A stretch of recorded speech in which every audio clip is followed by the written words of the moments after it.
y procedo a compartir pantalla.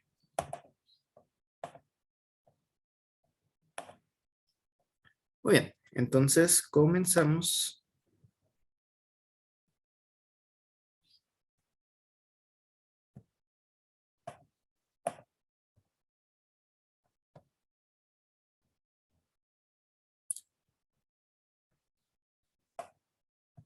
Y pues aquí está la modificación, ¿verdad? Que ahora tenemos el primer examen parcial, entonces para el día 28 de agosto. Por favor, para que lo tomen en cuenta.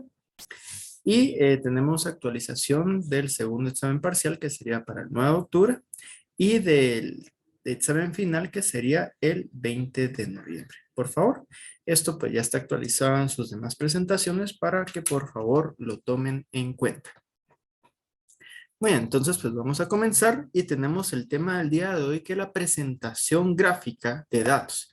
En este caso pues es muy importante comentarles que realmente lo que busca la presentación gráfica de los datos es poder dar a conocer información de relevancia, ya sea de un estudio realizado para una investigación, ya sea un estudio realizado para una tesis, ya sea un estudio de mercado, ya sea un estudio económico, ya sea este caso un estudio del Estado para dar a conocer en este caso cómo se encuentra el país. Sí, realmente pues todo lo que se ha venido viendo es que se consiguen datos y los datos se analizan para poder obtener resultados. Estos resultados pues deben de darse a conocer, y una forma muy práctica de poder dar a conocer estos resultados es la presentación gráfica de datos, debido a que de esta manera pues nosotros presentamos con mayor facilidad y entendimiento la información que se obtuvo pues por un proceso, como habíamos visto, por medio del método científico. Entonces pues dando a conocer que pues los resultados son válidos, ¿sí? Entonces pues es una de las herramientas, y yo les comento, realmente pues es un tema sencillo, pero yo considero que tiene su debida importancia, por lo cual vamos a ir abarcando cada gráfica y pues vamos a ir dando ejemplos para que ustedes en algún momento lo puedan utilizar. Si bien es un tema sencillo, si bien es un tema bastante fácil de comprender, es un tema relevante, es un tema de importancia. ¿Por qué? Porque pues para los que ya trabajan saben que cuando se presentan resultados a una gerencia, cuando se presentan resultados a una jefatura o a un jefe inmediato, pues es muy recomendado utilizar métodos gráficos o utilizar gráficas, debido a que pues a los jefes deben de presentarles gráficos pues de forma sencilla. No se van a meter a entender toda la matemática, toda la estadística que ustedes realizaron, sino que únicamente lo que quieren son resultados fáciles de entender, y el método gráfico pues sirve para ayudar a entender los gráficos y hasta poder ver tendencias, hasta poder llegar a obtener conclusiones a partir de la presentación gráfica de los datos, ¿sí? Entonces, pues el primer gráfico que tenemos es el gráfico de barras o diagrama de columnas. Es una forma de presentar gráficamente un conjunto de datos o valores, y está conformado por barras rectangulares de longitudes proporcionales a los valores representados. Los gráficos de barras son usados para comparación entre valores, y las gráficas pueden orientarse horizontal o verticalmente. En este caso, pues tenemos la siguiente gráfica de barra. Em, que lo que tenemos es la producción agrícola en 2007 de parte del Ministerio de Agricultura, Alimentación y Medio Ambiente, pero esta es información de España, del Instituto Nacional de Estadística de España. En este caso, pues podemos ver los datos, ¿verdad? Que serían cereales versus miles de toneladas de cada uno de los cereales. Y podemos ver los datos. Imagínense, primero vamos a ver primero estos datos.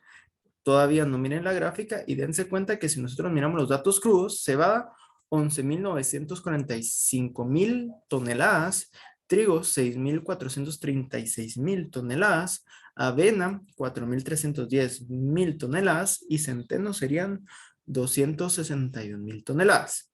Podemos darnos cuenta que pues realmente pues sí, nos da una idea el poder ver el número, pero ahora sí volteemos a ver a la gráfica. Realmente pues se nos hace más fácil el poder conocer cuál es el cereal con mayor producción en España. ¿sí? Entonces podemos llegar a hacer comparaciones y nos podemos dar cuenta que el ganador, simplemente viendo la gráfica, va a ser la cebada, con aproximadamente 12 millones de toneladas, ¿sí?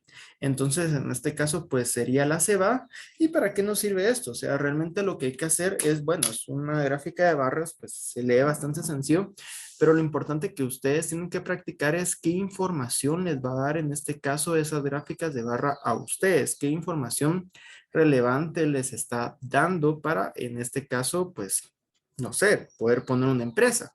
Si nosotros tenemos estos datos por parte del Instituto Nacional de Estadística y nos indica, por ejemplo, que pues la cebada es la que más se produce, podemos tomar la decisión, por ejemplo, de hacer un producto de cebada, debido a que pues tendríamos una mayor oferta de cebada, debido a que pues hay una mayor producción, por lo cual pues el precio debería estar bastante accesible. Por lo tanto, por ejemplo, podríamos decidir poner una empresa que se dedique a la producción de cerveza artesanal, que la cerveza artesanal la cerveza artesanal utiliza cebada como una de sus materias primas. Entonces, realmente, pues a partir de esto, pues nosotros podemos tomar una decisión que podría ser hasta colocar una empresa según los datos que nos presta el Estado, ¿sí? Entonces, pues este tipo de análisis es el que se debe realizar con el gráfico de barras. Por ejemplo, también podemos ver que el trigo es aproximadamente la mitad de lo que se produce en cebada. Entonces, realmente, pues lo que podemos ver es que pues el trigo está casi a la mitad de lo que produce la cebada y la avena y el centeno pues apenas es una mínima parte. Entonces pues son la información que nos puede brindar los gráficos de barras. Como habíamos visto, las barras pueden orientarse horizontal o verticalmente, ¿sí? Entonces en este caso pues tenemos barras orientadas verticalmente y por orden de frecuencias. También podemos venir y ordenar por frecuencias nuestras barras para poder hacer comparaciones. ¿Para qué nos sirve hacer comparaciones? Por ejemplo, aquí tenemos, por ejemplo, no coloqué lo que indica, pero podría ser, por ejemplo, la cantidad de personas. Sí, podría ser. Entonces, Países Bajos, pues tiene el primer lugar, como pueden darse cuenta. Aquí podría ser por millones de personas, ¿verdad? Y Rumania, pues tendría el último lugar. ¿Sí? Entonces esto nos sirve cuando nosotros venimos y ordenamos de mayor a menor. Es información de comparación. Entonces podemos ver que el primero, el segundo, el tercer lugar, el cuarto lugar, el quinto lugar, el sexto lugar y hasta el séptimo lugar. Y esas serían las barras colocadas verticalmente, pero también podemos colocar las barras colocadas horizontalmente, ¿sí? Entonces realmente pues son diferentes formas en que nosotros podemos utilizar esta herramienta. Lo importante es transmitir la información que nosotros queramos dar a conocer. También podemos utilizar en este caso el gráfico de barras para comparar magnitudes de varias categorías. Por ejemplo, en este caso podemos comparar la producción de cereales de España con Francia, Italia y Portugal. Si nos damos cuenta, pues Francia va a tener el primer lugar con casi 70 millones de toneladas de cereales, ¿sí? Entonces, pues esto rápidamente lo podemos ver por medio de poder ver el gráfico, ¿sí? El segundo lugar, este sería el primer lugar. El segundo lugar lo tendría España, pero España apenas siendo una tercera parte, ¿sí? De lo que tiene Francia. El tercer lugar lo tendría Italia y podemos ver y podemos comparar que realmente Italia está pues muy similar a lo que tiene España, ¿sí? O sea, realmente si podemos venir y decir que son comparables entre España e Italia. Y Portugal pues quedaría por muy lejos, o sea, por mucho, quedaría por mucho en último lugar. Todo esto lo podemos ver gracias a las gráficas. Y también podemos utilizar las gráficas para poder ver, en este caso, la evolución de tiempo de una magnitud concreta, ¿sí? Entonces, en este caso nos podemos dar cuenta que en una cronología de tiempo, aquí tenemos una línea de tiempo, ¿sí? Entonces, este caso sería desde el 2000 hasta el 2008, la producción de cereales, cómo ha ido en España. ¿Sí? Entonces nos podemos dar cuenta cómo ha ido, por ejemplo, del 2000 al 2001, pues nos podemos dar cuenta que disminuyó. Disminuyó bastante, disminuyó aproximadamente casi unos, creo yo, unos 7 millones. Pero posteriormente, pues subió, luego se mantuvo, luego subió, luego bajó críticamente en el 2005. Posteriormente, pues fue subiendo y se mantuvo, ¿sí? Entonces, realmente las gráficas también nos puede servir para colocarlos en cronologías y esas cronologías, pues nos puede servir para conocer cómo están nuestros datos, cómo está esta información y cómo nosotros podemos utilizar esta información, que sería lo importante. Posteriormente tenemos los tipos de gráficos de barras donde podremos tener sencillo, pues, donde contiene una sola serie de datos. Por ejemplo, aquí tenemos el alumnado que terminó bachillerato por su opción académica de centro público. El primer gráfico únicamente está por centros públicos y se pueden dar cuenta del color. O sea que en estas tres categorías, artes, que sería el 1, ciencias de la naturaleza y de la salud, que sería el 2, humanidades y ciencias sociales, que sería el 3, y tecnología, que sería el 4, solo de los centros públicos. O sea, solo se está graficando en los centros públicos y podemos observar que pues realmente en humanidades y ciencias sociales se tiene mayor cantidad de alumnos, que sería un poquito más de 85,000, no, yo creo que llega al 98,000, aproximadamente miles de alumnos, ¿sí?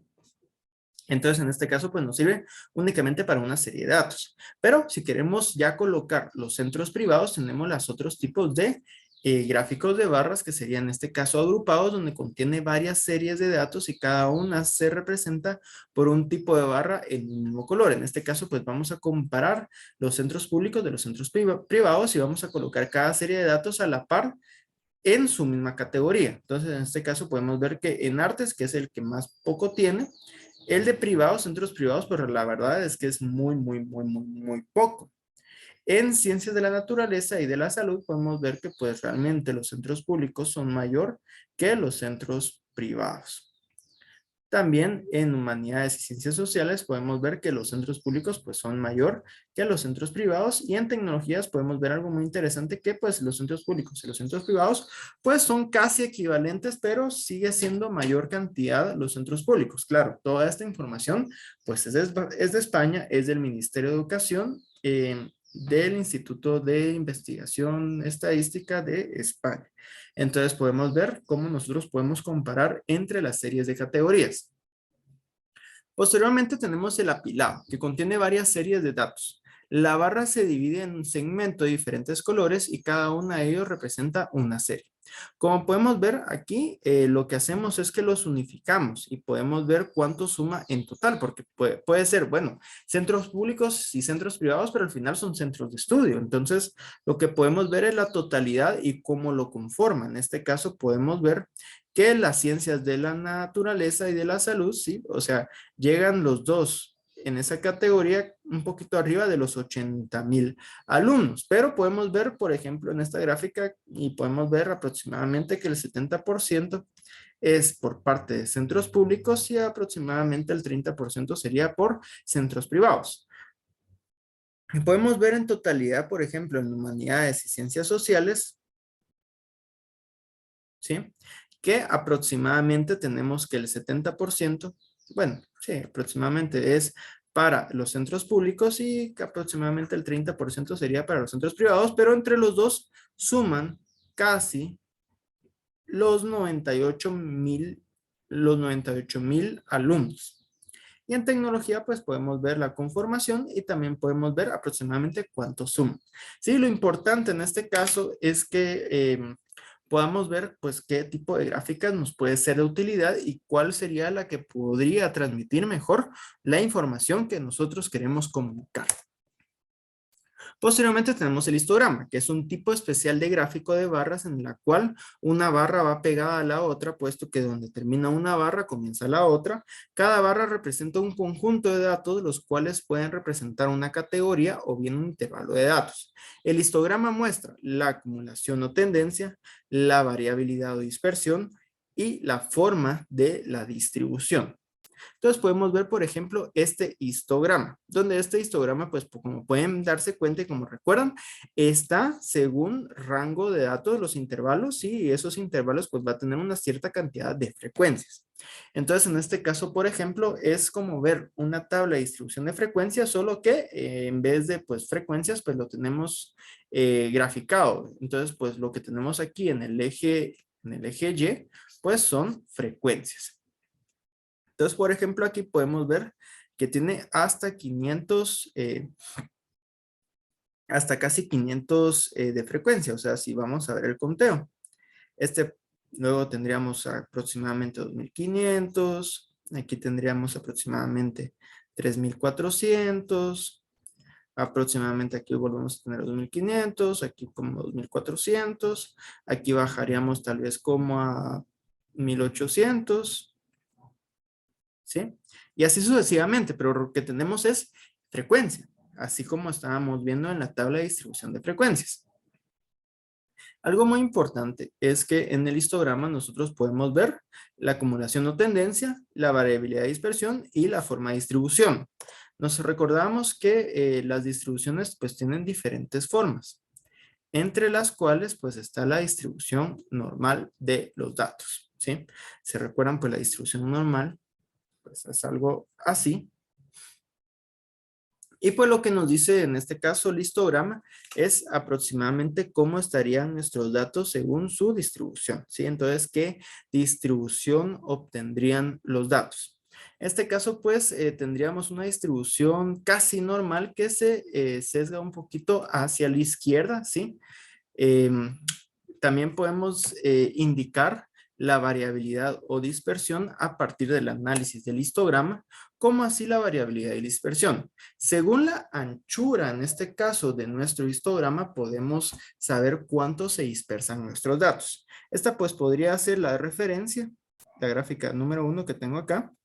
Si nosotros tuviéramos baja variabilidad, pues tendríamos una gráfica muy parecida a esta, donde lo que indica es que la media realmente casi tiene todos los datos, ¿verdad? Y apenas pues hay dispersión, o sea, realmente pues no se va hacia los lados, porque cuando se va hacia los lados significa que hay pues más dispersión de los datos.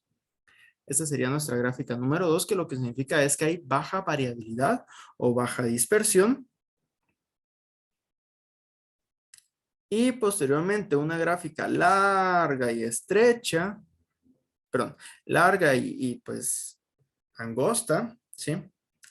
Nos indica una alta variabilidad de los datos. En este caso, pues podemos observar acá, por ejemplo, que nos indica que pues hay bastantes datos que salen, por ejemplo, de el centro. Entonces, pues hay una gran variabilidad de los datos.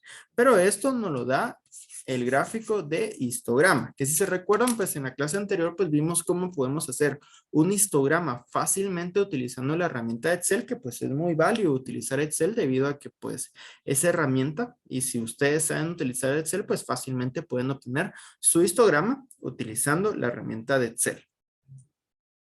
Y si no, pues ¿cómo se hace? Pues tomamos los intervalos que aprendimos a realizar, contamos las frecuencias y las graficamos como una gráfica de barras. Realmente pues eso es lo que se hace, frecuencias versus los intervalos.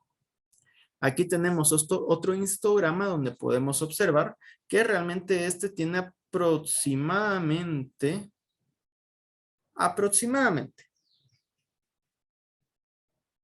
una distribución normal de los datos. El que nos muestra es un histograma de tiempos de llamada, donde tenemos las frecuencias en el eje Y los tiempos en el eje X, donde podemos ver pues cómo van los tiempos, y aproximadamente el tiempo medio estaría entre los 20 y los 40 segundos, ¿sí? Entonces en este caso aquí estaría la mayoría de los datos. También tendríamos, por ejemplo, que sería histograma de medida de pernos, ¿sí? O sea, podemos medir la longitud de los pernos, cómo varían, y podemos darnos cuenta que realmente pues también sirve una distribución normal de los datos. donde realmente pues esperamos que la media se encuentre en el intervalo del 20.01 al 20.02. Aquí debería estar la mayor cantidad de datos, ¿sí? Podemos darnos cuenta que es una distribución aproximadamente normal, ¿sí? Entonces, pues, es muy importante resaltar esto porque, pues, cuando nosotros estamos realizando una medición, pues, tratamos de que, pues, nuestro, por ejemplo, nuestro perno, nuestro producto, tenga longitudes muy similares, pero siempre va a haber variabilidad, siempre va a haber alguno que pues se salga de la media, ¿verdad? Entonces, aquí es donde nosotros vamos a darnos cuenta dónde va a estar la mayoría, porque pues, va a estar dentro de la media, ¿sí? Pero también van a haber otros datos que se van a ir hacia los extremos, ¿sí? O sea, va variabilidad. Y pues, ¿qué es lo que se hace aquí? Por eso es que la estadística se utiliza para el control de la calidad. Podemos colocar límites, por ejemplo.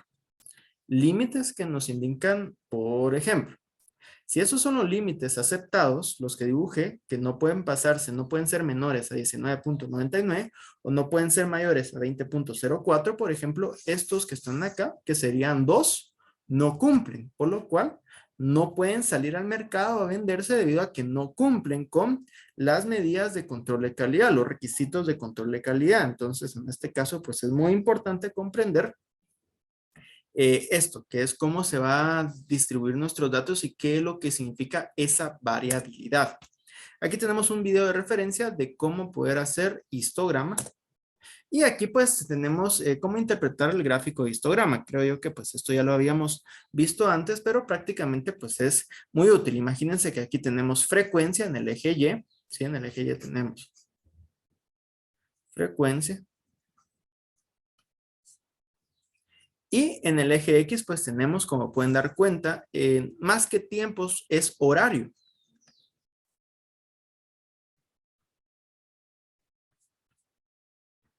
Entonces, como habíamos platicado, si ustedes son supervisores de una, no sé, de una maquila o supervisores de un call center y ustedes quieren que las personas pues lleguen o bien se conecten a las 8. O sea, a las 8 es la hora de conectarse. Entonces, pues la meta es que se conecten a las 8. Pero ustedes se dan cuenta que no les conviene que las personas permanezcan dentro del trabajo, pues porque pues habría mucho trabajo, porque, por ejemplo, si la jornada cambia a las 8, habría mucho personal. Entonces, pues llegar antes o muy antes, pues también podría perjudicarse. Pero también llegar muy después, pues también podría ser perjudicial porque podría hacer que las personas empiecen a llamar desde las 8, ¿sí? Por ejemplo, y pues no hay nadie para atenderlas. Entonces, lo que ustedes colocan como supervisores es que colocan límites, ¿sí? Y esos límites pues van a estar 7:45, por ejemplo, y 8:15, como habíamos visto. Todavía si ellos se registran a las 8:15 o bien ingresan a las 8:15 o a las 7:45, pues son permitidos. Pero los que están ingresando antes o después de estos límites, pues ya podrían hacerle un descuento por ese tiempo. Puede ser. Entonces, pues realmente lo que se busca, pues es que corregir, ¿verdad? Esa variabilidad. Y como les digo, la variabilidad siempre va a ser en la colita de los gráficos de distribución, o en la distribución en este caso de los datos. Y eso, como se pueden dar cuenta, pues son histogramas, ¿sí? Entonces, esos histogramas son frecuencia y en este caso, en el eje X, pues pueden ser intervalos, un número o bien atributos, ¿sí? Luego tenemos el polígono de frecuencia, que el polígono de frecuencia era lo que yo estaba haciendo cuando estaba dibujando en este caso la distribución, ¿sí? Solo que ahora pues ya es parte, o sea, realmente pues lo que se hace en un polígono de frecuencias es colocar y juntar los puntos medios de el histograma. Entonces, en este caso, el polígono de frecuencias se utiliza para representar variables cuantitativas. Se construye uniendo los extremos de un diagrama de barras o puntos medios de rectángulo de un histograma. Al final pueden quedar únicamente la línea desplazada eliminando la barra. Eso quiere decir que puede ser únicamente la línea. Por ejemplo, en este ejemplo tenemos los intervalos, creamos nuestro histograma por medio de las frecuencias y lo que se hizo aquí es que se fue uniendo los puntos medios del histograma. Entonces aquí vamos uniendo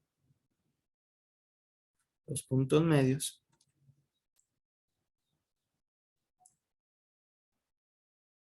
Del histograma, ¿sí? Y lo que nos indica al final es que puede ser que nosotros pues nos quedemos con la gráfica ahí, realmente pues la gráfica no nos hace, bueno, la gráfica de barras no nos hace ningún daño, pero también podríamos tener solo nuestro polígono de frecuencia o que ya sería una gráfica lineal, aquí tendríamos nuestra frecuencia y aquí tendríamos los intervalos, ¿sí? Y este sería únicamente nuestro polígono de frecuencias. Y se dan cuenta, pues es una distribución casi normal.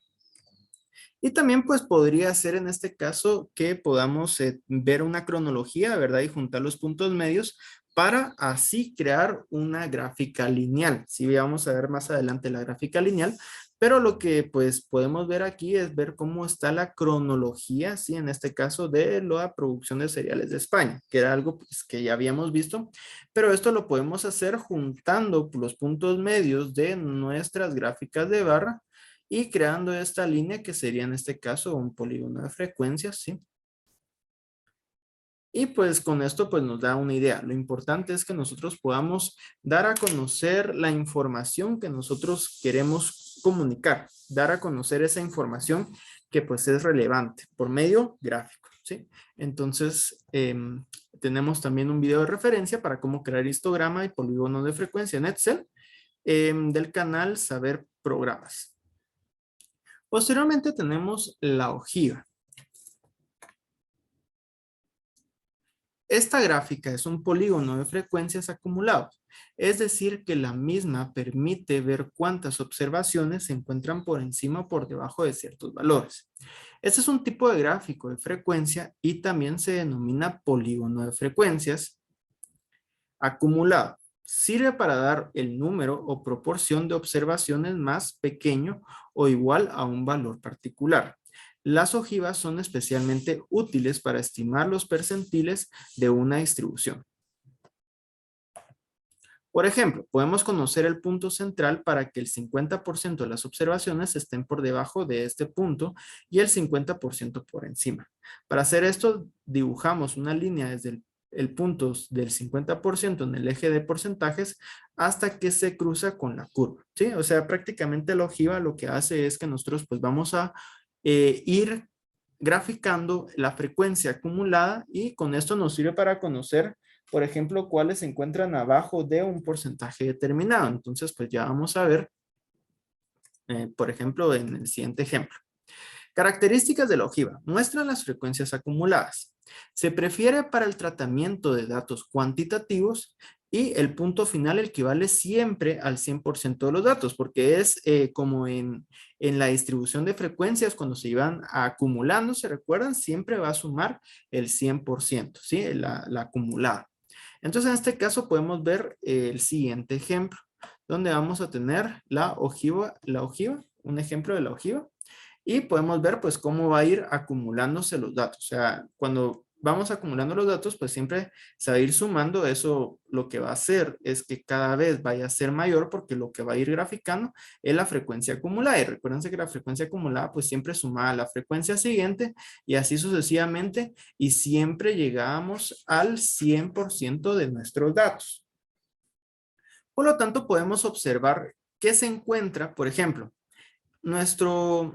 esta es una gráfica de frecuencia en el eje y altura en centímetros de, por ejemplo, alumnos, estudiantes, en el eje X, ¿sí?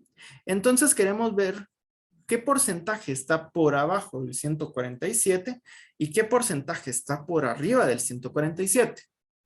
En este caso, pues entonces dibujamos una línea en el 147.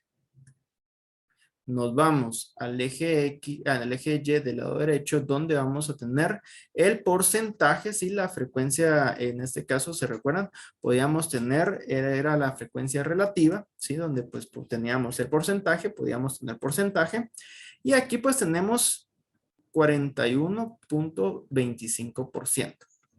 Eso quiere decir que si esto es 41.25%, todo esto que está por debajo, todo lo que estaba antes del 147, va a ser 41 41.25%. O sea, todo lo que estaba abajo es 41.25%. Y pues todo lo que estaría por arriba del 147, que se llegaría hasta 185, según esto, tendría que ser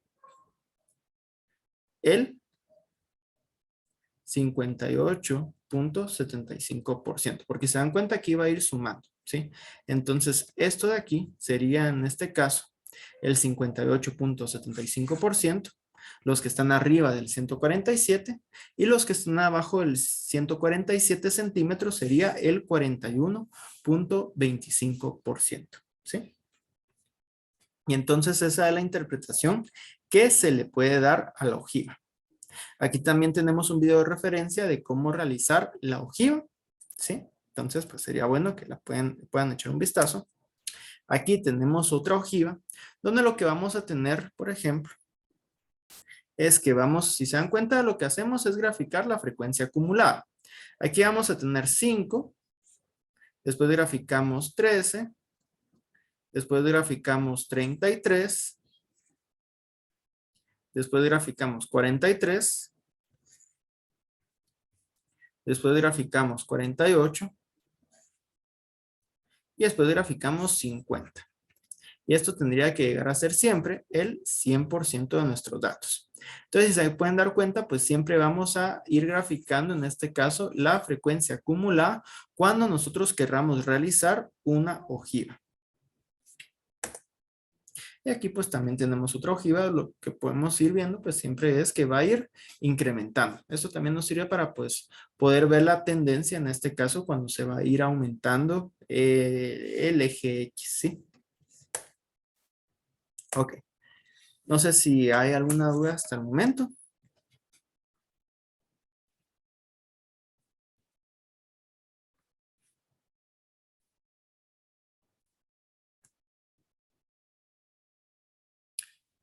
Muy bien, lo que podemos hacer ahorita, voy a dejar de compartir. Tenemos 5 minutitos. Les voy a pasar el link de asistencia.